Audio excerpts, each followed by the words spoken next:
Assalamualaikum, perkenalkan nama saya Muhammad Ilham Habibillah dari Prodi Manajemen Pendidikan Islam C. Saya di sini akan melakukan presentasi tentang manajemen peserta didik dan kebijakan PPDB Sistem Zonasi. Manajemen pengelolaan peserta didik merupakan suatu kegiatan atau aktivitas untuk mengatur sistem pendidikan sehingga sumber daya manusia dan pihak pengelola dapat mencapai tujuan yang diinginkan. Atau dengan kata lain, manajemen peserta didik merupakan pengelolaan serangkaian kegiatan atau aktivitas yang ada kaitannya dengan peserta didik, dalam rangka mengakomodir seluruh sisi kebutuhan akademik mereka, mulai dari masuk hingga tamat dari sekolah bersangkutan. Ada beberapa tujuan maupun fungsi yang harus diketahui terkait pengelolaan dari manajemen tersebut, diantaranya, pertama adalah sebagai tempat pengembangan kemampuan dari masing-masing individu atau personil. Kedua, membenahi diri baik dalam sikap, ucapan maupun tingkah laku, dan yang paling penting adalah untuk mendidik sesuai dengan aturan yang berlaku. Ruang lingkup manajemen peserta didik adalah sebagai berikut. 1. Analisis kebutuhan peserta didik. 2. Rekrutmen peserta didik. 3. Seleksi peserta didik. 4. Orientasi peserta didik. 5.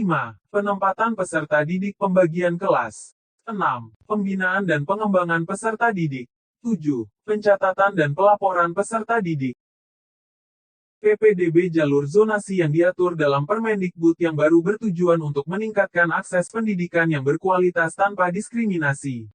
Selain itu, pendidikan yang bermutu adalah hak setiap anak Indonesia yang harus dipenuhi pemerintah. Artinya, kualitas pendidikan harus merata.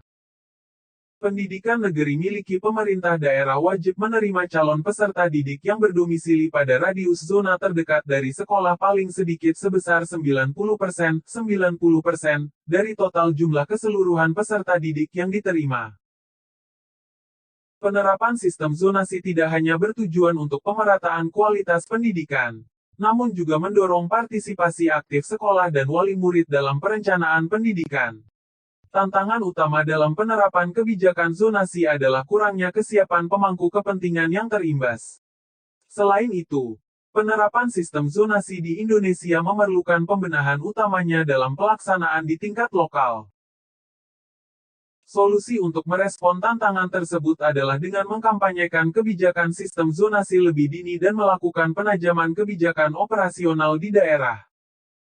Kesimpulan, penerapan sistem zonasi menimbulkan tanggapan positif dan negatif bagi para pemangku kepentingan pendidikan, terutama siswa, orang tua, dan guru.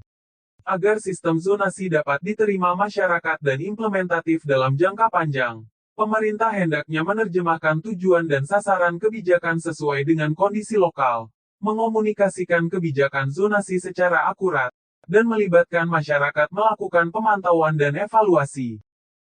Peraturan Permendikbud PPDB yang terdahulu, Permendikbud Nomor 51 Tahun 2018 dan Permendikbud Nomor 20 Tahun 2019 telah menetapkan secara tegas terkait persentase tiap jalur. Namun dalam penerapannya pemerintah daerah membuat ketentuan PPDB utamanya pada jalur zonasi dengan mekanisme yang berbeda-beda, bahkan tidak sesuai dengan persentase minimal pada ketentuan PPDB sebelumnya. Di dalam peraturan PPDB banyak masyarakat yang pro dan kontra tentang peraturan tersebut, diantaranya ialah pihak yang pro fokus kepada keuntungan-keuntungan atau manfaat dari sistem zonasi, yaitu terciptanya pemerataan akses layanan dan kualitas pendidikan yang lebih baik. Sekolah semakin berkembang dan maju karena mendapatkan input siswa yang lebih beragam, begitu juga dengan kapasitas gurunya. Sedangkan pihak yang kontra fokus pada kekurangan dari implementasi sistem zonasi yang kurang optimal.